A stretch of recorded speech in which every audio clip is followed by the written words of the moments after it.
जय श्री कृष्णा, राधे राधे। आप सभी का स्वागत है मेरे YouTube चैनल लड्डू गोपाल पर। आज विजया एकादशी है। आप सभी को विजया एकादशी की हार्दिक शुभकामनाएं। विजया एकादशी पर लड्डू गोपाल जी का स्नान पूजन कैसे की जाती है जो इस वीडियो में बताई गई है। ये वीडियो में आप देख ही रहे होंगे कि मैं इनका स्नान पूजन कैसे कर रही हूँ और विजया एकादशी की का क्या कथा है उसको मैं कहने जा रही हूँ। फागुन कृष्ण पक्ष विजया एकादशी। एकादशियों का महात्म सुनने में अर्जुन को अपार हर्ष की अनुभूति हो रही थी। जया एकादशी की कथा का श्रवण रस पाने के बाद अर्जुन ने कहा, हे पुंडरीकाक्ष, फागुन माह के कृष्ण पक्ष की एकादशी का क्या नाम है तथा उसके व्रत का क्या विधान है? कृपा करके मुझे इसके संबंध में भी विस्तार पूर्वक बताएं। श्री कृष्ण ने कहा, हे अर्जुन, फागुन माह के कृष्ण पक्ष की एकादशी का नाम विजया है। इसके व्रत के प्रभाव से मनुष्य को विजयश्री मिलती है। इस विजया एकादशी के महात्म के श्रवण व पठन से सभी पापों का अंत हो जाता है। एक बार देवर्षि नारद ने जगत पिता ब्रह्मा जी से कहा, हे ब्रह्मा जी, आप मुझे फागुन माह के कृष्ण पक्ष की विजया एकादशी का व्रत तथा उसकी विधि बताने की कृपा करें।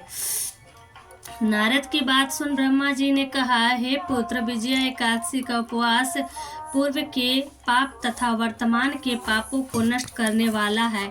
इस एकादशी का विधान मैंने आज तक किसी से नहीं कहा, परंतु तुम्हें बताता हूँ। यह उपवास करने वाले सभी मनुष्यों को विजय प्रदान करती है।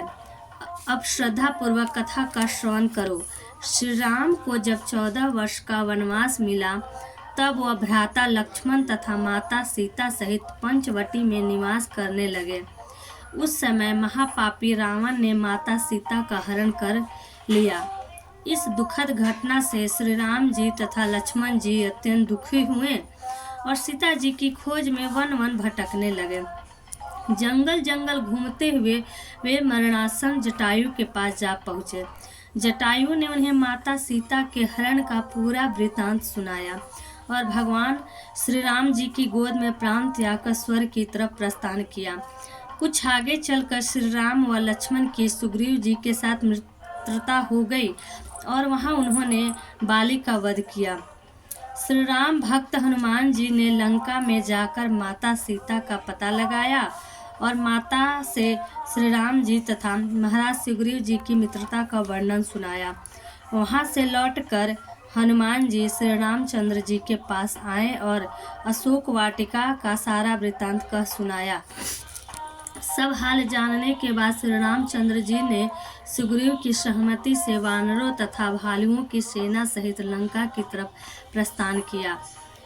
समुद्र किनारे पहुंचने पर श्री राम जी ने विशाल समुद्र को घड़ियालों से भरा देखकर लक्ष्मण जी से कहा, हे लक्ष्मण, अनेक मगरमच्छों और जीवों से भरे इस विशाल समुद्र को कैसे पार करेंगे?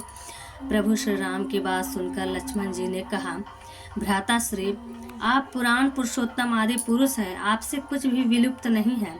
यहाँ से आधा योजन दूर कुमारी द्वीप में वक्दालभ्य मुनि का आश्रम है। वे अनेक नामों के ब्रह्मों के ज्ञाता है। वे ही आपके विजय के उपाय बता सकते हैं।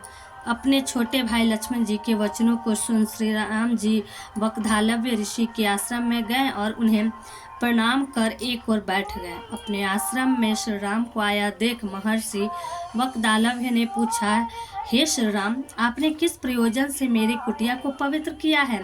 कृपा कर अपना प्रयोजन कहें प्रभु। मुनि के मधुर वचनों को सुन श्री राम जी ने कहा, हे ऋषिवर, मैंने सेना सहित यहाँ आया हूँ और राक्षस राज रावण को जीतने की इच्छा से लंका जा रहा हूँ। कृपा कर आप समुद्र को पार करने का कोई उपाय बताएं। आपके पास आने का मेरा यही प्रयोजन है। महर्षि वक्दालभ्य ने कहा, हे राम, मैं आपको एक अति उत्तम व्रत बतलाता हूँ जिसके करने से आपको विजयश्री अवश्य प्राप्त होगी। यह कैसा व्रत है मुनिश्रेष्ठ, जिसे करने से समस्त क्षेत्रों में विजय की प्राप्ति होती है? जिज्ञासु हो श्री राम ने पूछा। इस पर महर्षि वाग्देवव्य ने कहा, हे श्री राम, फाल्गुन माह के कृष्ण पक्ष की विजया एकादशी का उपवास करने से आप अवश्य ही समुद्र को पार कर लेंगे और युद्ध में भी आपकी विजय होगी। हे मर्यादा पुरुषोत्तम, इस उपवास के लिए दशमी के दिन स्वर्ण, चांदी, तांबे या मिट्टी का एक कलश बनाएं। उस कलश को जल से भरकर तथा उस पर पंच पल्लव रखकर उसे वेदिका पर सहित स्थापित करें। उस कलश के नीचे 7 अंजा अर्थात मिले हुए 7 अनाज और ऊपर जौ रखे। उस पर विष्णु की स्वर्ण की प्रतिमा स्थापित करें। एकादशी के दिन स्नानादि से निर्मित होकर धूप, द्वि नैवेद्य, नारियल आदि से भगवान श्री हरि का पूजन करें। वह सारा दिन भक्ति पूर्वक कलश के सामने व्यतीत करे और रात को भी उसी तरह बैठे रहकर जागरण करे। द्वादशी के दिन नदी या तालाब के किनारे स्नान आदि से निर्मित होकर उस कलश को ब्राह्मण को दे दे।